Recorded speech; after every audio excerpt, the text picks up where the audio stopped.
ER physicians have become more and more comfortable with managing orthopedic injuries acutely, so we just don't get called in as often. I've done splinting courses over the years. I think in the first 3 years I was here, I taught 8 or 9, and then we came up with some QR codes and did some videos. And I'll just emphasize some of the same points that we have in the videos. I obviously put on splints to help patients to make them more comfortable, but we still have to stick with the principle of first do no harm. And so I'll approach splinting from that perspective. I think splinting is one of the more dangerous things we do in the ER. Has anybody ever seen patient harm from a splint? Yeah. So right before I got here, they had a patient that had a non-displaced tibia fracture, got a lot of these straps put on, and developed a compartment syndrome, lost all the muscle in the leg. It was something that would have been managed non-operatively, pretty easy injury, just compounded by the splint. So a couple key principles. I have a volunteer, I guess, before we get started. Anybody want to volunteer their arm for just a minute? Sure. Yeah. I'm sorry, what's your name? Cynthia. So when I put on an ACE wrap, I keep it on the patient's body the whole time and I roll it. So I'm not real worried about tension. That's going to be plenty to hold it. What I see oftentimes is this, where people leave the patient's body. Cynthia, how's that feeling compared to the initial wrap? And then they really want to get it on there. I'm going to include your bracelet. So they're like, well, I've still got ACE wrap, and so I'm going to go back. And a lot of times I can see that, oh, we didn't get all the hand covered, so I'll get a second ACE wrap and I'll cover the hand. We're going to leave that for just a minute, not too long, but just a minute. So first do no harm. So one of the key principles is only use the amount of ACE wrap necessary. In our clinic, we roll them on just like I showed you. So the key with that is you're going to place the splint. It's already set up for you. It's not Velcro down because that forces you to pull your arm away, right? If the Velcro's down. So we're going to roll with the wrap, and we're going to do this for everything. So it's not this, because that makes it really clumsy and I have to come out. It's just laying the Velcro down, back up, and just rolling the ACE wrap. And that's going to be plenty to keep my splint in place. Like, that's not going anywhere. It'll hold it just great. The patients, especially when you see them, the patient's always going to swell into whatever dressing we put on. So I put it on thinking, oh, this is plenty loose right now, but in 2 or 3 days as they swell, that might become tight. They may have to loosen it anyway, but for sure, we don't want that, right? Cynthia, you feeling it yet? Yeah. Okay. So that's principle number 1 is always roll the ACE wrap on, so you're going to keep it in contact with the patient's body as you roll. We're never going to pull it away. Principle number 2 is just use as many ACE wraps as you need. So we usually go with about 50% overlap of the ACE wrap is plenty. Sometimes it can be even less than that. You just need enough to hold the splint in place. The third principle that I would like to really emphasize is we don't want any wrinkle of any type. So the next stage, this is, well, I'm going to focus on orthoglass first. So orthoglass is awesome. It's quick. It's got a built-in padding, but it's not really padded enough. And it's really soft when we cut it, but then we get it wet and we wrap it up, and then it's not soft at all. So I cut this the way I see a lot of this come to our office. So I'm going to pass this around, but I want everybody to kind of feel these spikes that have developed where the loose ends of the cast padding are at, and they're not covered anymore. So now imagine that against your skin, and that's just there. And you know, patients still need to move. They still need to live their lives. They still need to get out and do the things that they need to do.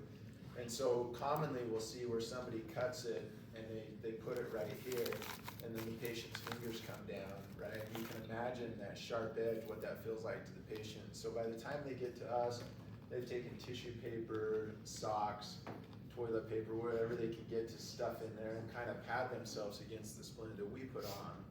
And sometimes they have ulcerations. And then also you kind of notice when you feel that, how comfortable would that be to be pressed up, let's say against your elbow for a long period of time. Even with the padding that comes on in the orthoglass, it doesn't really feel like that much, does it? It's kind of a minimal padding that they put on. And so we never just put on orthoglass. We always put on cast padding to protect them. And when we get around bony prominences, we put on more cast padding. So that's the second principle is as you put that cast padding on, we do not want the cast padding to be wrinkled. So Emily, if I could borrow your arm one more time. So same thing, I'm gonna lay the roll down, I'm gonna keep it on. Cast padding is pretty stretchy, especially this cotton one that we use.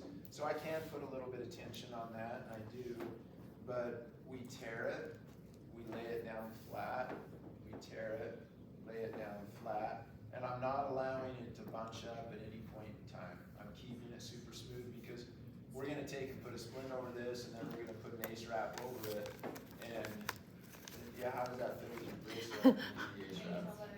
Yeah, show them your hand. Wait. One to the other, I bet your tap refills way longer. And that's just a few minutes. So, and patients don't know. We send them out and they don't know. So you'll see on my cast padding, I'm kind of doing the same thing. I'm doing about a 50% overlap. I want a minimum of 2 layers, even if it's not over a bony prominence. But if I look and I see, oh, that ulnar head right there is pretty prominent, I'm gonna come back and I can put an additional layer over the ulnar head. If I go around the elbow where there's basically skin and bones, I might take multiple layers, and I do, not mine, but I would, and tear and go around the elbow like that, in addition to the cast padding I put on. So at the elbow, there might be 5 or 6 layers on top of each other, just to protect that bony prominence before I put the splint on. So that's the other thing. The last thing is, Annalie's sweater is a good example here. If I'm putting on a long arm splint and I leave her elbow out and I kind of put it all on and then I say, okay, now we're gonna lift you up, what just happened right here? All the crinkle, right? The crease that's in there. And so that crease maybe isn't that bad for a little bit, but when I learned to cast, the surgeon that taught us to cast, he made us put the cast on in that position and bend our arms up. It takes about 5 minutes and it starts to drive you crazy. And if you leave it for a few days, you'll actually break down the skin in the antecubital fossa from the pressure of that. So whatever position you're gonna splint the arm or the leg in, somebody should be holding that position for you while you put the splint on, and the splint goes on in the position you're holding. So for an arm, I'll have somebody, if I'm gonna put a long arm, somebody's holding fingers like that. And who's splinted with me before? What are we always saying? Just, you'll try and help me, like extend the arm and lift it, and I'm like, don't help me, leave the arm right where it's at. Just leave it. Keep that elbow at 90 degrees, and I'm gonna work around you, because if you lift, it's gonna straighten out the cast padding. When it drops back down, now I've got a crease in the elbow. Same thing with the leg. We see that a lot where somebody puts the cast padding on, the foot's down, and then the doctor said, oh, dorsiflex the foot, so then we're gonna dorsiflex the foot. Well, that puts a lot of pressure right there in the front. We'll see people with superficial perineal nerve palsies, we'll see skin breakdown from that. So have somebody help you. It takes a few extra minutes, but just have somebody hold the limb for you while you're putting the splint on. And I think the last thing is that we never want to create indentation with the splint. So I wrap around corners. I don't care if I've got exposed material, but take this. If I take and I'm doing a long arm and I go like that, then I've got a nice smooth bend. I'll wrap around and I'll leave those corners out. If I think, oh, I don't really like the look of that exposed splint, so I'm gonna wrap the ace wrap around it. Now what happens is that ace wrap's gonna push in the corner, and now the corner is gonna create a pressure sore on the patient's elbow. So same thing with the ankle. I saw a patient that had a stage 4 pressure ulcer all the way down through from somebody wrapping their leg up, and they just had a corner that folded over and it sat right there behind their medial malleolus, and it sat there for a week until we saw him in clinic, and that was plenty of time for it to break down the skin and push through.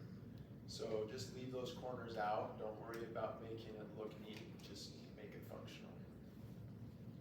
So any questions up to that point? Did everybody get a chance to play with that splint material and see the problem? Okay. So let me show you just real quickly how I would go about a long arm splint. So typically, I think our patients are lying in bed. I'm gonna go ahead and come over and cut my cast material. Just take a piece of it, fold it back a couple inches, and seal this up tight. And then I'm gonna pull out, are you done? How long until you're done? Well, it was actually within less than 2 minutes. Less than 2 minutes. And you can see where our bracelet's at. See how it just created a little indentation there? And that was just a few minutes. If we left that for 4 hours, it would be a pressure ulcer. If we left it all day, it would probably break down the skin and we'd have to have some wound care there. So be really conscious about your cast padding. Make sure it's smooth and don't have anything underneath it. Make sure that it's not going to cause harm. Right away, right? On those permanent jewelry companies, a lot of people have those like permanent bracelets and anklets and stuff nowadays. Most of them will reimburse you if you have to get it cut off for medical reasons. So cut them off. If you need to put a cast or something over the top of it, it's fine. And even if they're not on the reimbursement Like plan, whatever. Take them we off. didn't break their arm, Yeah. so. We're just helping them. How do you guys handle dermal implants? Dermals? You can't, you have to like slice them Surgically out. So, removal. in theory, they're not usually on extremities. But have you ever had I that haven't run into with that. Okay. Yeah, I haven't run You into that. That's- probably pat it like you would an elbow or a heel or something and just have to really aggressive about it. Take the top off and. Okay, so I've cut my length. I like it. I actually cut it a little long.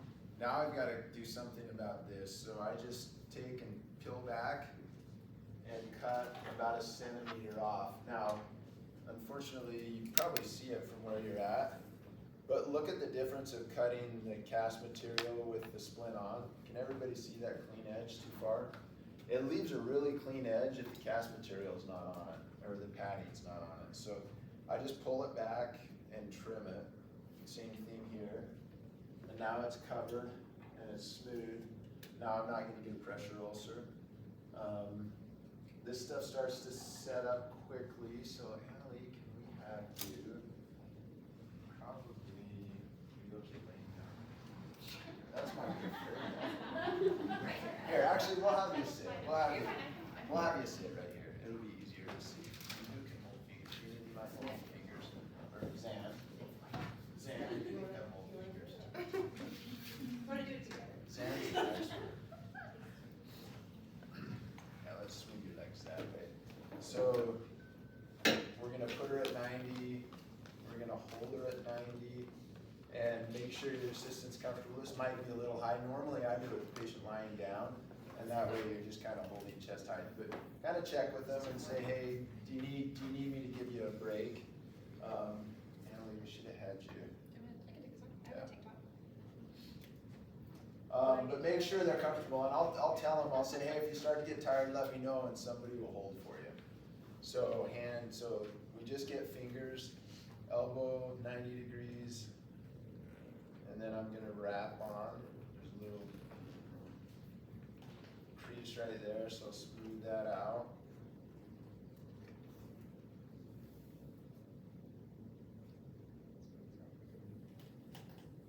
Gina used to work in my OR until she decided to pursue other options. We put a lot of splints on. Okay, so I get to this point, and now if I just continue to do it, see how it's gonna crease there in the middle. So I'm actually gonna come around and I'm gonna figure 8. And you've got 2 options. One option is just to let it crease. I'll show you that because it's probably the fastest.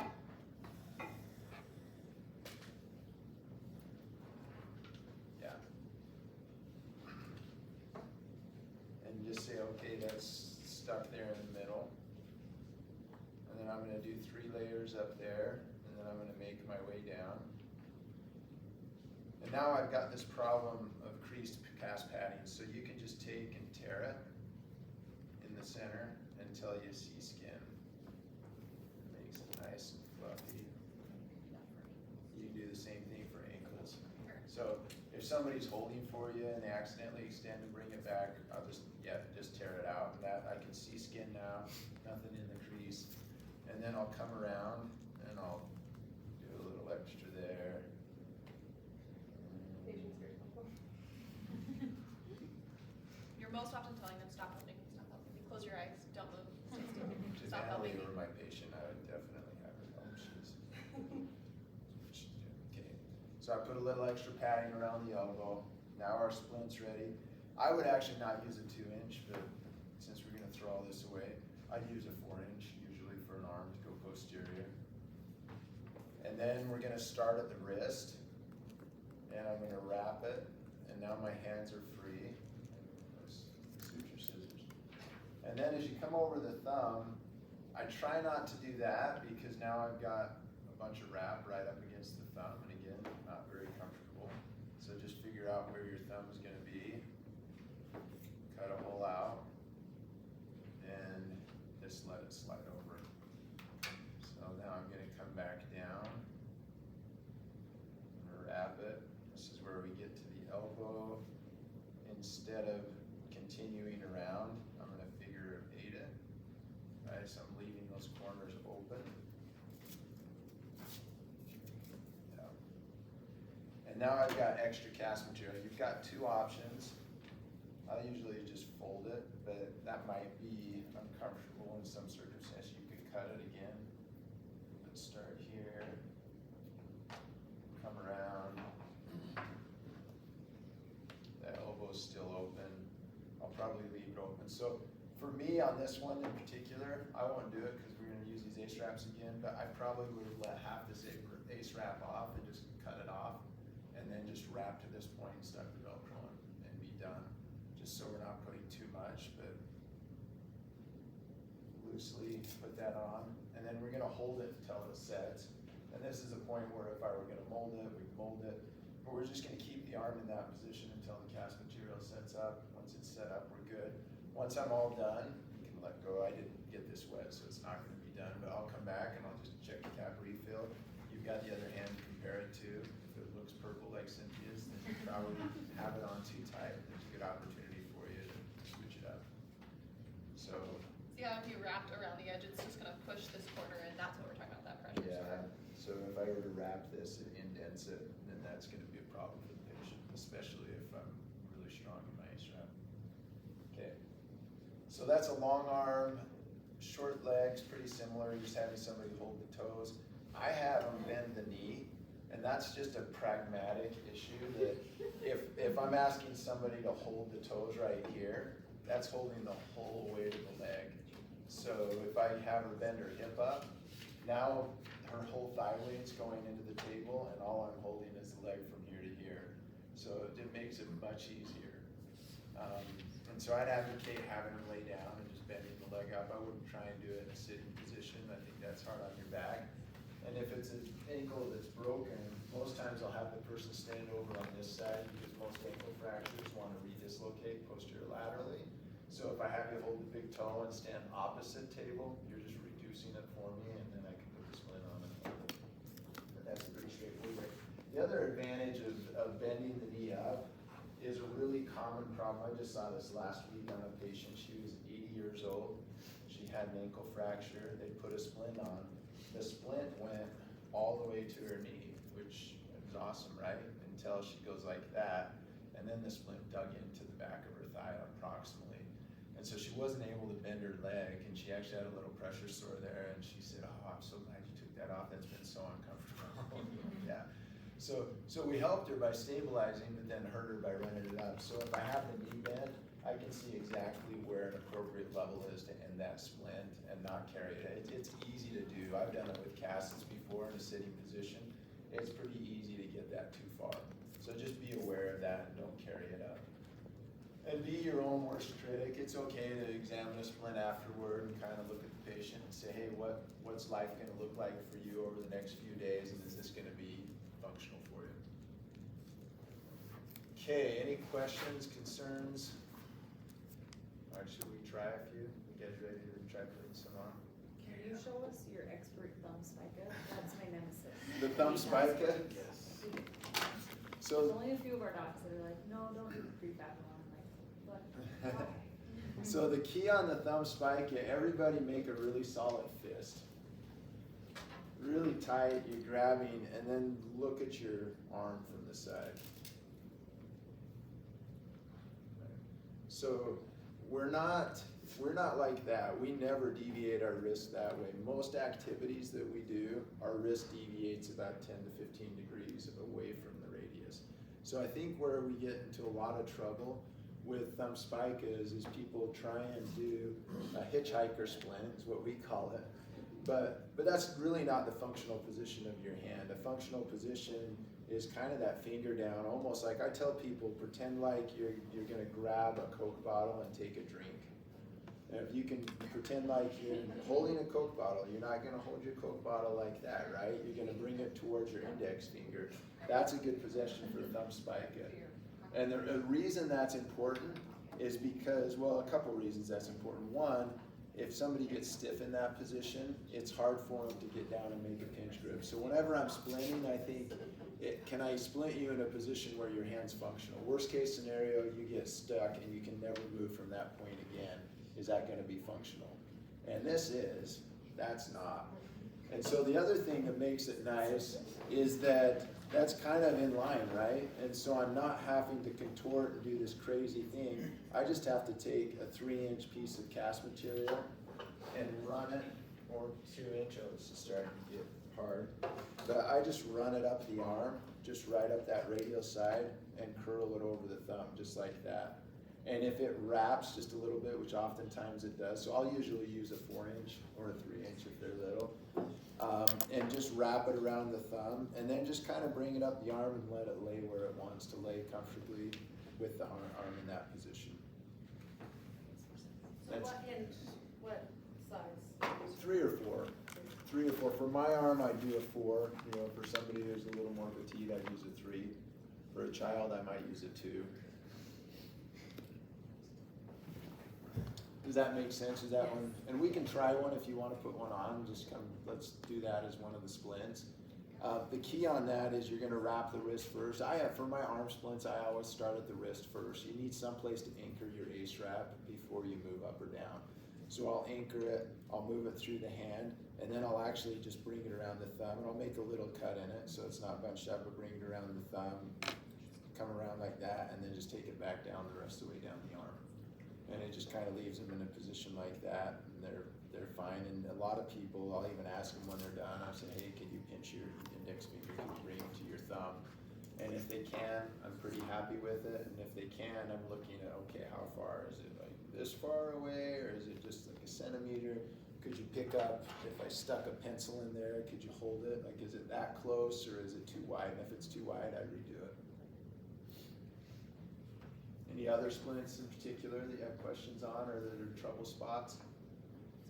I think one of your disadvantages, and I empathize with you guys a lot, and I've talked with the ER docs about how we overcome this, is a lot of times you're told what splint to put on, and maybe don't know where the injury's at.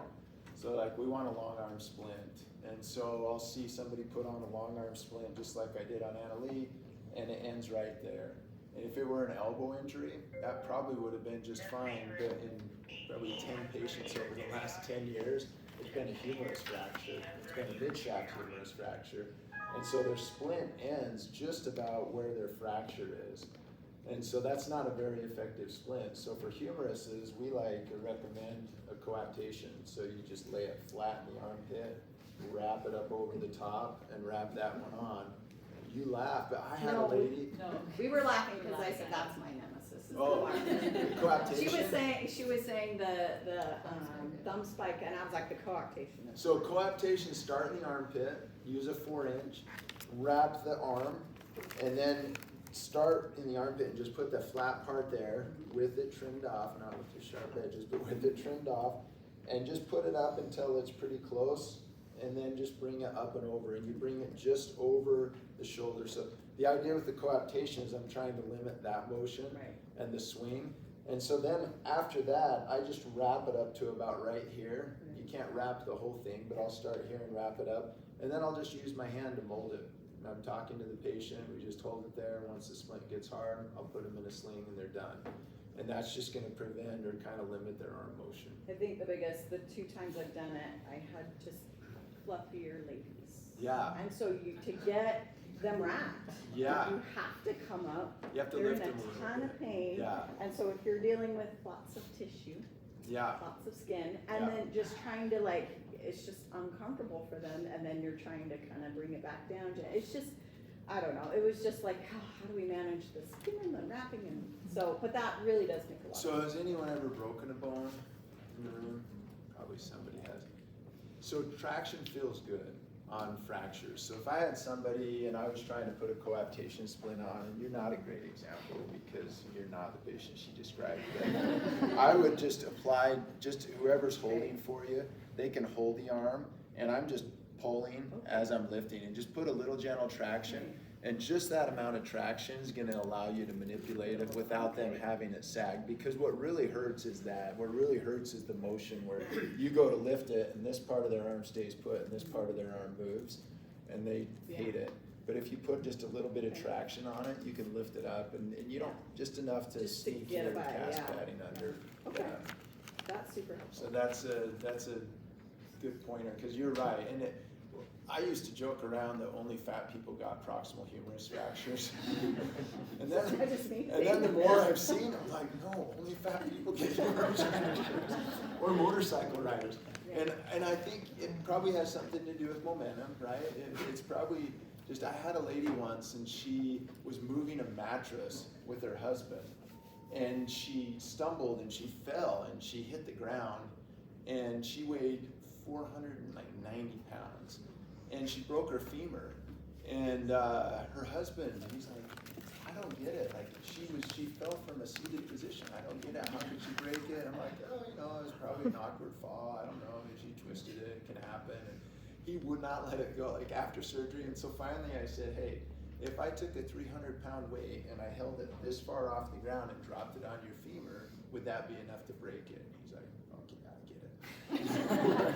Okay, but there is some, so it's a real problem, because it's a lot of momentum. They fall down, and an injury that you might be able to absorb and keep going with, they don't necessarily absorb. And so we have to figure out how to treat it and make it comfortable. Yeah, for sure. And that's actually a patient that we end up fixing more frequently, where hopefully if I had a humerus fracture, I might think about treating it in a splint, because you can get these coaptation splints that hook on and you can move your arm. But if you're really large, no way. Like you go to put your arm down and you've already got a built-in bump, so it bends 30 degrees. You can't get a splint that fits well because it's just sloshing around. So it's hard. I empathize with you, but they'll feel a lot better when you do it on. We have used some of those splints, the same guy we use for the back one, so. Yeah. And we use that a lot about in Hurricane, and the Yeah. doctor's like, what? The And I was humeral like, fracture rates, yeah, they're the awesome. and so we've called for a few of those, because Yeah. they're just so nice, and they You were. have to be in a certain zone. It's kind of the central third of the bone for it to work, but it can be really awesome. It can feel really comfortable. The other thing that I'll put a plug in for, it doesn't help you as much in Hurricane, but we have anesthesiologists in the hospital 24 hours a day, and they've been really helpful to come down and do nerve blocks. So as nurses, if you have a patient and you think, hey, this is just inhumane, I can't do this, just let your docs know, and they can call the anesthesiologist. It may take a little bit, but they'll slip down and do a nerve block, and they can put in Exparil. Are you guys familiar with Exparil? So it's a liposomal bupivacaine that sticks around for about 3 days. It's a real blessing for those patients. Like if you can not hurt for the first few days after your fracture, they love it. So that's another option, is just put a block in before you go. It seems humane. If I ever get called by the ER, I order a block. So if you guys are there and you're taking care of them, I would get a block. Any other splints that are sticky points, difficult? Okay, you want to try putting a few on? Is that worthwhile? Okay. I don't know how we want to do it. We've got 4 buckets. I guess we can split into 4 teams, and maybe we'll divide by row.